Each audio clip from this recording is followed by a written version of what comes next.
लगन, एहतियात, सफाई सुथराई, मिसालियत पसंदी, ये सब आदतें और रवैये बहुत अच्छी शख्सियत की अलामत होते हैं। लेकिन यही आदतें और ये रवैये अगर हद से ज़्यादा बढ़ जाएं तो बीमारी की निशानदही बन जाते हैं। नफ्सियात की ज़बान में इस बीमारी को ऑब्सेसिव कंपल्सिव डिसऑर्डर या OCD कहा जाता है। इसके शिकार अफराद के दिमाग में नापसंदीदा ख्यालात की बार बार तकरार पैदा हो जाती है। वो किसी भी काम को बार बार करने के आदी हो जाते हैं। ऐसे लोग आम तौर पर जुनून की हद तक सफाई पसंद होते हैं। दरवाजे की कुंडी या कार का दरवाजा बंद करने के बाद बार बार चेक करना, उन्हें मुसलसल इस बात का डर लगा रहता है कि उनसे किसी तरह की कोई गलती सरजद ना हो जाए। एक अंदाजे के मुताबिक दुनिया की 2% आबादी OCD की शिकार है, यानी हर 50 में से एक शख्स इससे मुतासिर है। और हम जानेंगे कि ये बीमारी है क्या, क्योंकि जाहिर सी बात है कि हम खुद, अब ये बड़ी अजीब सी है, हो सकता है हमारे इर्द गिर्द मौजूद लोगों में से भी किसी एक को ये बीमारी, कोई एक भी इस बीमारी का शिकार हो, लेकिन इस बीमारी की अलामात क्या है और इसका इलाज है या नहीं। तो ये तमाम तर बातें करने के लिए हमने इनवाइट किया स्टूडियोज में डॉक्टर तमाजुर करीम को। डॉक्टर साहब अस्सलाम वालेकुम, गुड मॉर्निंग, कैसे हैं आप? Thank you for having me here. अच्छा, जैसे फराज ने भी जिक्र किया ना कि बार बार एक काम को करना, जैसे हम एग्जांपल ले लेते हैं हाथ धोना, मतलब कोई आपने किसी से हाथ मिलाया, उसके बाद कोई एक शख्स ऐसा बार बार हाथ धो रहा है, फलाने ने ऐसा हाथ मिलाया, पता नहीं उसके हाथ साफ थे या नहीं। मतलब कोविड में तो ये बहुत ही ज़्यादा हो गया ना, हर दूसरे बंदे के दिमाग में ये बात आ रही थी। ये बेसिकली बीमारी क्या है और ये इसके हम कैसे कह सकते हैं, इसके सिम्टम्स क्या हैं कि अच्छा फलाने बंदे को ये बीमारी है? अच्छा, ऑब्सेसिव कंपल्सिव डिसऑर्डर में पहले डिफाइन कर देती हूँ। ऑब्सेसिव थॉट्स होती हैं, यानी रिपीटेटिवली वो एक ही बारे में सोचे जाएंगे, नॉट नेसेसरली कि वो हाथ धोने के बारे में सोच रहे हो, जर्मोफोब हो, ये एक टाइप है OCD की। सो वो रिपीटेटिवली एक चीज़ के बारे में सोचते जाएंगे और वो ऑब्सेसिव थॉट्स उन्हें इंटर्न फोर्स करेगी कंपल्सिव बिहेवियर्स के लिए। और उसके लिए वो रेपिटेटिवली कोई कंपल्सिव बिहेवियर करते जाएंगे जो उनकी एक लिमिटेशन क्रिएट करेगी लाइफ के अंदर। फॉर एग्जाम्पल अगर वो जर्मोफोब है, दैट इज जस्ट एक टाइप ऑफ OCD। ये भी एक टाइप है, इसकी बहुत लंबी फहरिस्त है। हाँ, काफी टाइप्स हैं OCD की, लेकिन जर्मोफोब है जिन लोगों को जरासीमों से बहुत ज्यादा खौफ होता है, से डर लगता हो। हर जर्मोफोब OCD नहीं होता, पर जो ऑब्सेसिव कंपल्सिव डिसऑर्डर की एक टाइप में जर्मोफोब्स आ जाते हैं जिन्हें जर्म से डर लगता है। तो वो फॉर एग्जाम्पल अगर आपसे हाथ मिलाया तो कंटिन्यूसली उसी के बारे में सोचते रहेंगे, obsessively they are thinking about it कि मेरे हाथ गंदे हैं, मेरे हाथों पे जर्म्स लगे हुए हैं। और समटाइम्स वो इतनी इंटेंस हो जाती है OCD कि वो एक स्पाइरल ऑफ थॉट्स क्रिएट हो जाता है कि अब ये जर्म आ गया है, फलाना जर्म आ गया है, ये मेरे अंदर चला जाएगा, मैं इसको इनहेल कर लूँगा या इसको डाइजेस्ट कर लूँगा, ये मेरे दिमाग तक पहुँच जाएगा and eventually I might die.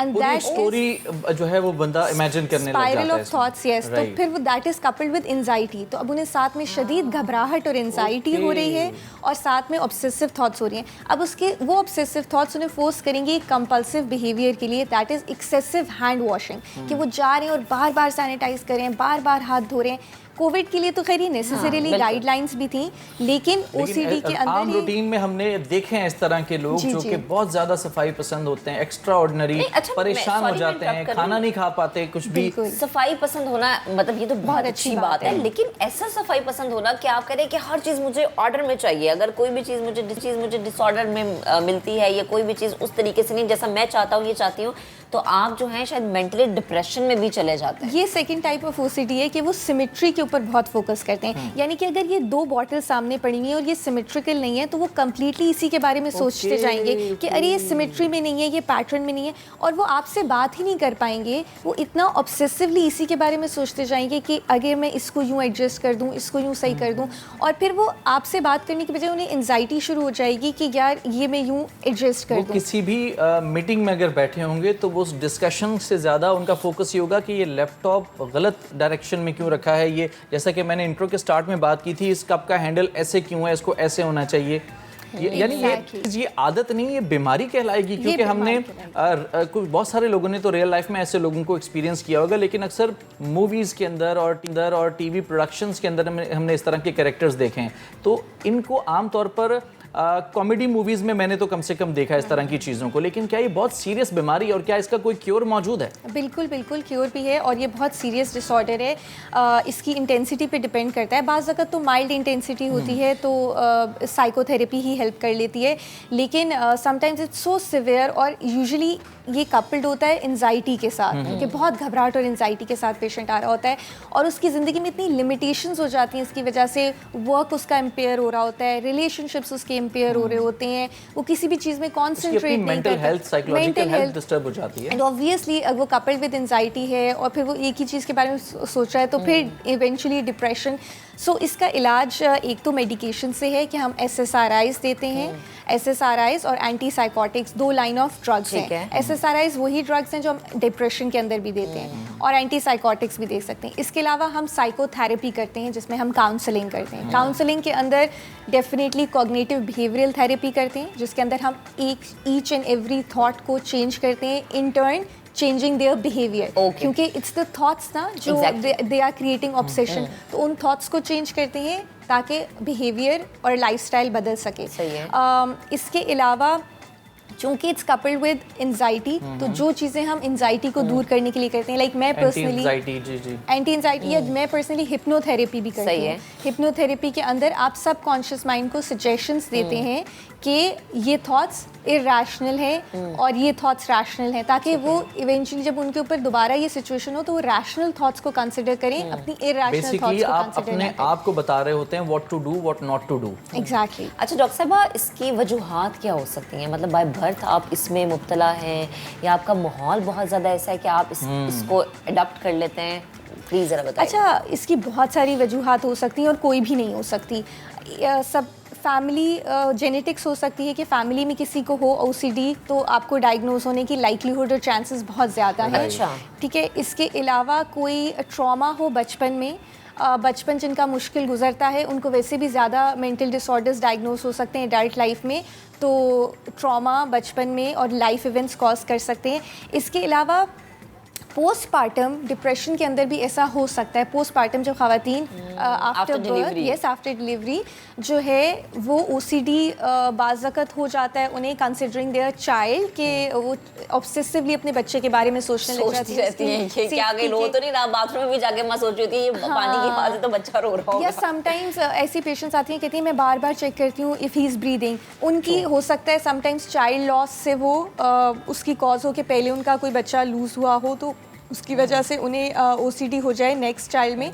तो इस तरह बहुत सारी कॉजेज़ हैं और एट द सेम टाइम ऐसा भी हो सकता है कि आपको कोई कॉज ना मिले और पेशेंट आए उसे OCD हो बट कुछ भी ऐसा ना हो जो आप सिग्निफिकेंटली कह सकें कि ये कॉज बना। ठीक है, तो ये लेटर एज में भी होता है, ये मुमकिन है? बिल्कुल मुमकिन है। वैसे यूजुअली ये लेट टीन और एडल्टहुड में, अर्ली एडल्टहुड में यानी कि अपनी अर्ली 20s में डायग्नोज हो जाता है, लेकिन लेटर एज में भी होता है और डायग्नोज हो सकता है। जैसे हमने कहा कि पोस्टपार्टम जो है वो तो लेटर एज में ही होगा। अच्छा डॉक्टर साहब ये बताइएगा कि हमारे इर्द गिर्द इस तरह का अगर कोई केस हो तो हम किस तरह से उसको आइडेंटिफाई कर सकते हैं? क्या सिम्टम्स होते हैं जिनको देख करके एक इंसान को डॉक्टर के पास जाना चाहिए कि ये बीमारी है?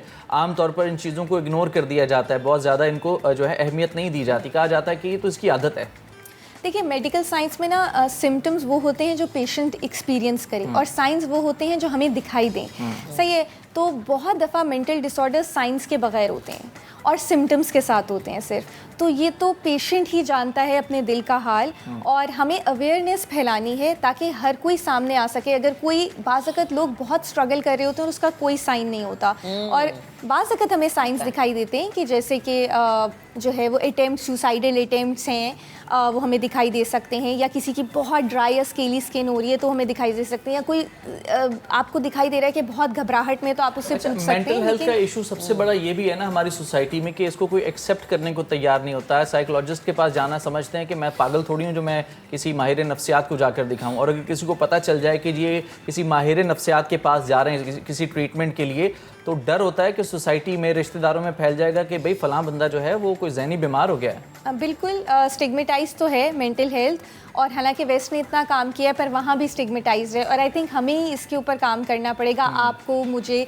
इसको डिस्टिग्मेटाइज करने के लिए और ये बात अवेयरनेस फैलाने के लिए कि मेंटल डिसऑर्डर्स भी डिसऑर्डर्स हैं, जस्ट लाइक फिजिकल डिसऑर्डर। अच्छा, तो माज़ूर मैं क्विकली प्लीज़ कमेंट कीजिएगा, कोई ऐसा केस अब तक आपके पास आया जो इस डिसऑर्डर से मुकम्मल तौर पर निकला हो, सेहतयाब हो गया हो, ऐसा हुआ? बिल्कुल बिल्कुल बिल्कुल। ऐसे मेरे 3 पेशेंट्स थे जिन्हें OCD था। एक पेशेंट तो मुझे बहुत अच्छे से याद है कि वो जो है ना, जो आपने कहा ना चूल्हे बंद करती थी, तो वो इतना करती थी कि वो निकल ही नहीं पाती थी घर से, और वो 10-10 दफ़ा चेक करती थी और फिर वो घर से निकलती थी। तो उनकी वर्क लाइफ जो है वो बहुत ख़राब हो रही थी उसकी वजह से, बिकॉज उन्हें वापस जाना पड़ता था, चूल्हे चेक करने पड़ते, यहाँ तक कि बाज़ वक़्त वो कोने से वापस आ गई गली के चूल्हे बंद है। तो फिर एक तो हमने उन्हें कहा था कि आप एक दफ़ा लिख लें और लिख के वो कर लें, आपने लिख लिया, टिक मार्क कर लिया, उसके अलावा आप सही हो गए। इसके अलावा फिर बाकी सारी बात सही है, यानी छोटी छोटी थेरेपीज है जो कि आप इजीली कर सकते हैं। तमाजुरा मौजूद थी, गुफ्तगू कर रही थी अगेन वही कि अगर आपके इर्द गिर्द कोई ऐसी शख्सियत मौजूद है तो प्लीज़ उसकी हिम्मत बढ़ाएं, हौसला बढ़ाएं कि उसको हम सही की तरफ लेके जाएं।